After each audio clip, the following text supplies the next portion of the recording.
Welcome to $100 Plus Mileage, a podcast brought to you by Citizens Count and the Granite State News Collaborative.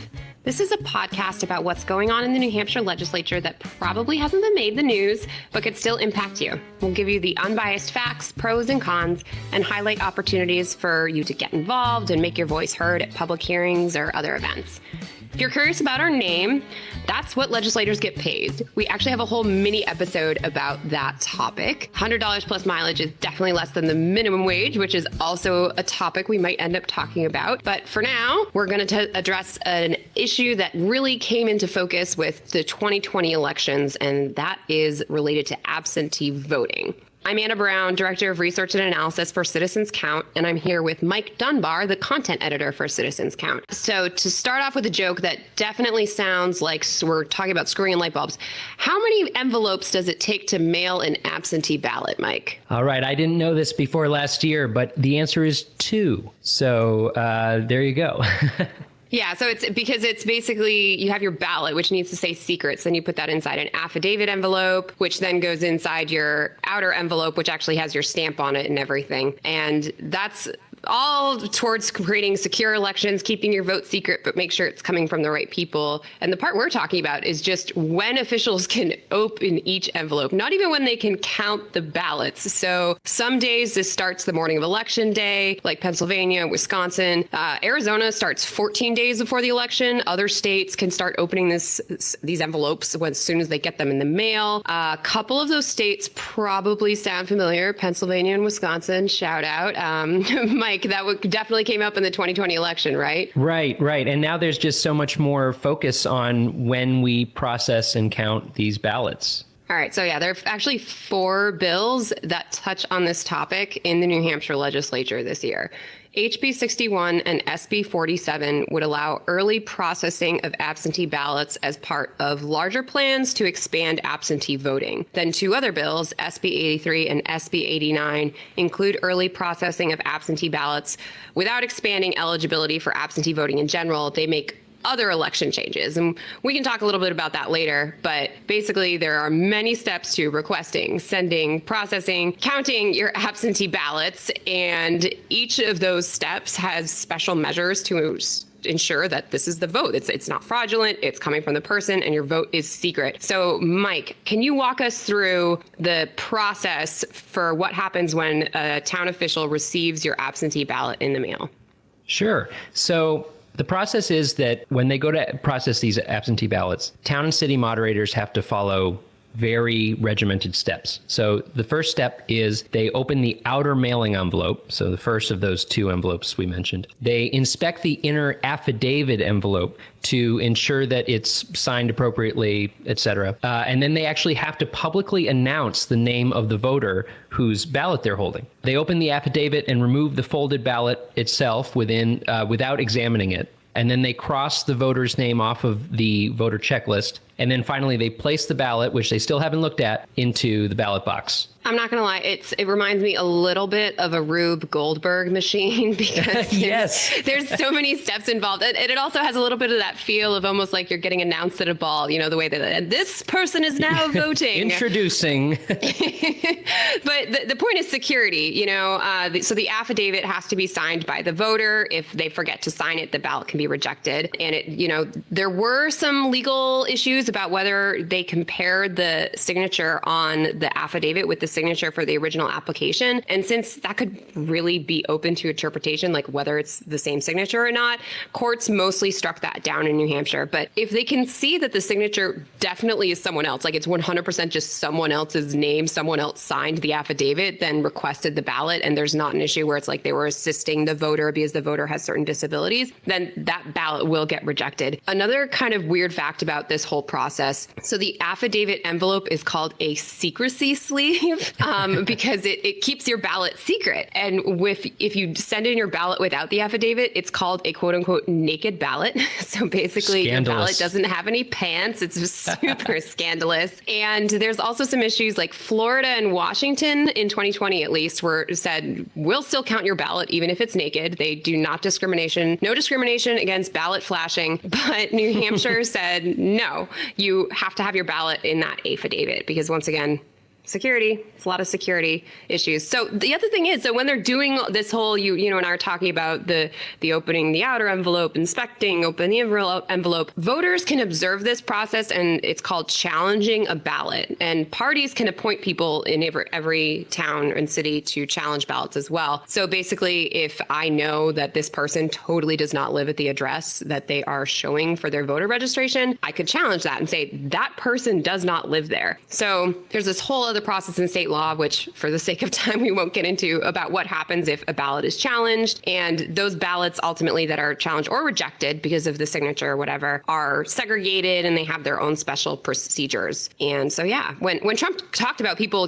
I think it was that famous quote where he said, go and observe the polls, make sure it's secure. In New Hampshire, there was already a process for the public to do that. That happens every year. So yeah, lots of public involvement in this, but we're talking about when it happens. When does this happen? So Mike, what's the current state law? Okay, so the current state law is the processing of absentee ballots has to happen on election day and at least 2 hours after the polls have opened. And that time when that happens has to be publicly announced ahead of time, so that if you want to go down and watch the ballots being counted, you can go set the time to do that. And election officials, you have to remember, are processing these absentee ballots while also running in-person voting. So there's a lot going on election day. So literally, announcing names and running back and forth with checklists and slicing open envelopes, it all happens at once. Yep, exactly. Yeah, God bless them. All the volunteers, they're working hard there. 2020, as it did for so many of us, it brought some changes, and it brought changes to this process as well. So the state in 2020 let all Granite State voters vote absentee in that year because of the coronavirus pandemic, obviously. And that meant that local officials were expecting a big wave of absentee ballots. The legislature temporarily changed the law so that towns and cities could partially process the absentee ballots a few days before the election. So what that means, if you think back to our process before, opening the outer mailing envelope, inspecting the inner affidavit envelope without actually opening it, announcing the name of the voter, and highlighting the voter's name on the checklist. So that would be Thursday, Friday, Saturday, or Monday ahead of the Tuesday election, also publicly scheduled ahead of time so people can go see. Yeah, so you can't just, set it up all of a sudden. You just set up a meeting table in the basement of town hall. Right, at 2 a.m. and don't tell anybody. Yeah, because I'm sure that that would cause an uproar in New Hampshire. Even though many people don't know what happens, I'm sure that would be a huge New Hampshire government scandal. So finishing it off on election day, that's when they would open the affidavit, because all of our ballots in New Hampshire have pants, no naked ballots. They cross the voter's name off the checklist and place the ballot in the ballot box. Also a difference between highlighting the name and crossing it off. So voters in New Hampshire have a right to show up in person, even if they send in an absentee ballot. In fact, they're legally required to vote in person unless you are out of town or fit one of these other exceptions, like you can't get off work or something like that. So that's why we don't count the ballots ahead of time. That's why you don't cross off the name ahead of time. You just highlight or somehow mark it. And then if someone has a business trip that gets canceled, they can still show up in the first 2 hours of the polls open and cast their vote. Of course, how long they get to do that is a debate that goes back to the 1960s. So at first it was they couldn't start opening the envelopes until the end of election day. Then it got moved to when polls open. Then it was moved to 1 p.m. It got moved to 2 hours after the polls open.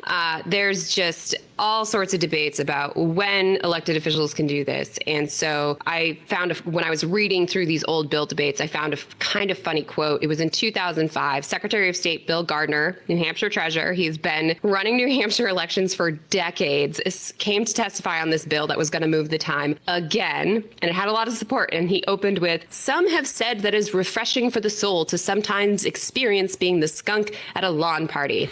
I read that and I was like, I have never heard anyone say that. I have never heard anyone say that either. But he's right. Let's go ahead and dive into some of these stinky trade-offs he was talking about. Okay. All right. So, well, first, the public needs the adequate opportunity to observe and challenge these absentee ballots. So especially as we saw in 2020.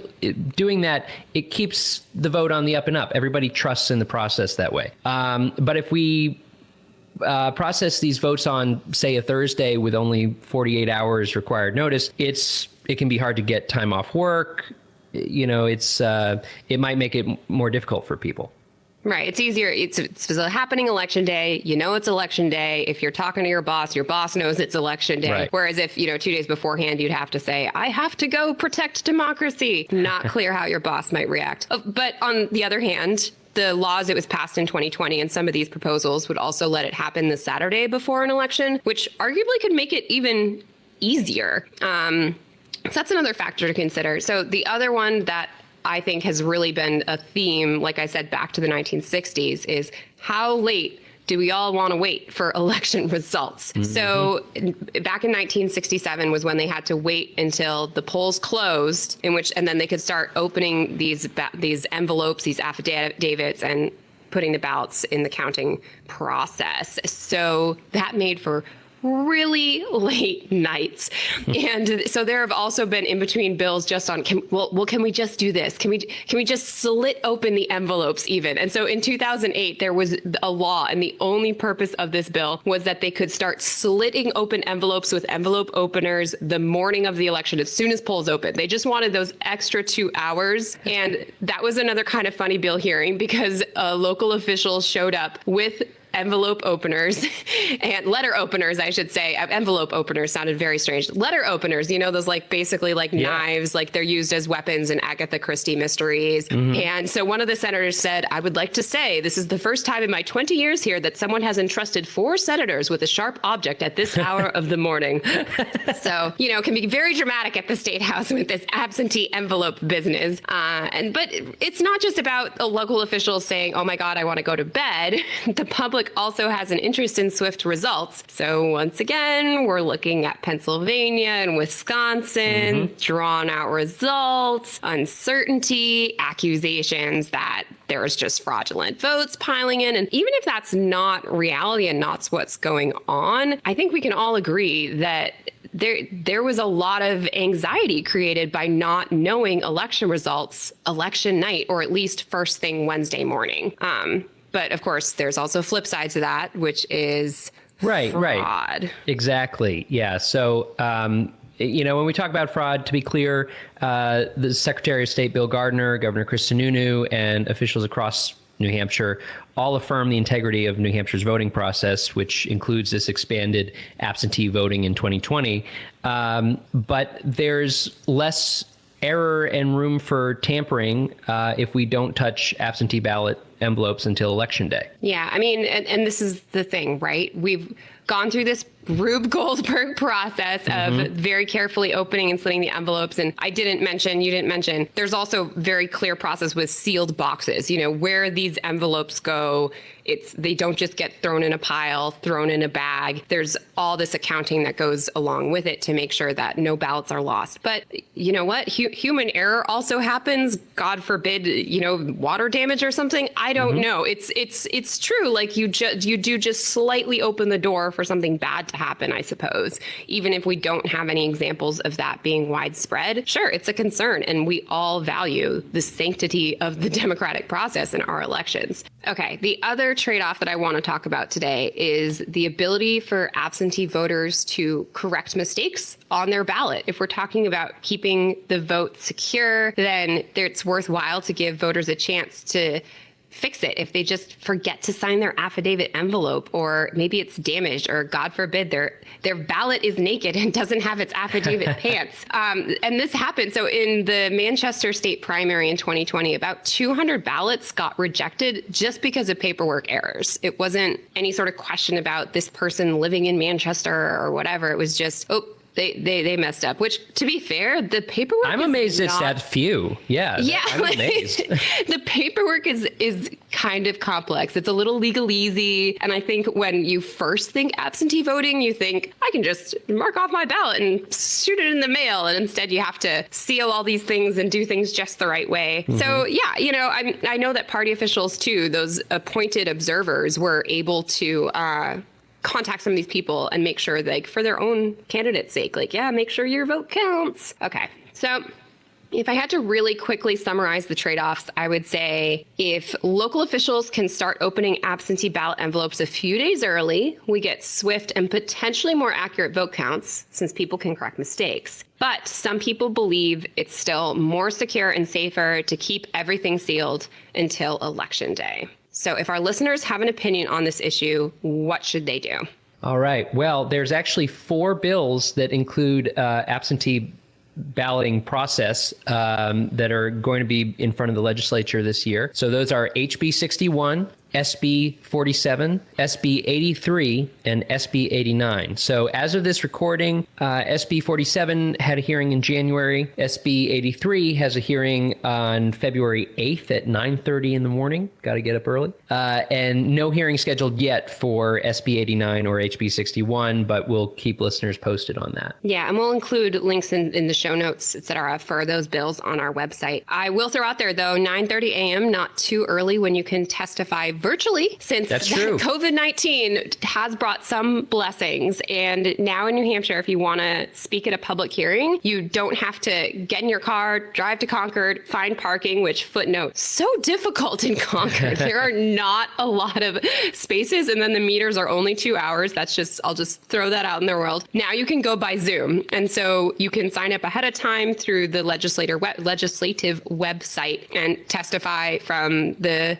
comfort of your own couch. Just make sure your cat doesn't walk on your keyboard, since we have all been there if you have a cat. And then if you have a dog, they'll probably bark, but I understand that dogs are just, I'm a cat person, so I won't worry about that. I did also want to say there is some other things in those bills. And so we were talking just about this timing of absentee ballot envelope opening. But so HB 61 and SB 47 allow the early processing of ballots as part of larger plans to expand absentee voting. They would basically allow anyone to vote absentee without an excuse, just no excuse absentee voting. And then SB 89 would include several other election-related changes in addition to allowing early processing of absentee ballots. So, for example, it prohibits photos within the guardrail of a polling place that capture a voter's ballot. It sets up a committee to study post-election audit counting devices, a few other things. SB 83 would also create an online election information portal where voters could do things like request an absentee ballot. It also sets up virtual town meetings and drive-by votings, another thing from 2020, which is kind of interesting. And it would also require campaign finance reports to be legible. This is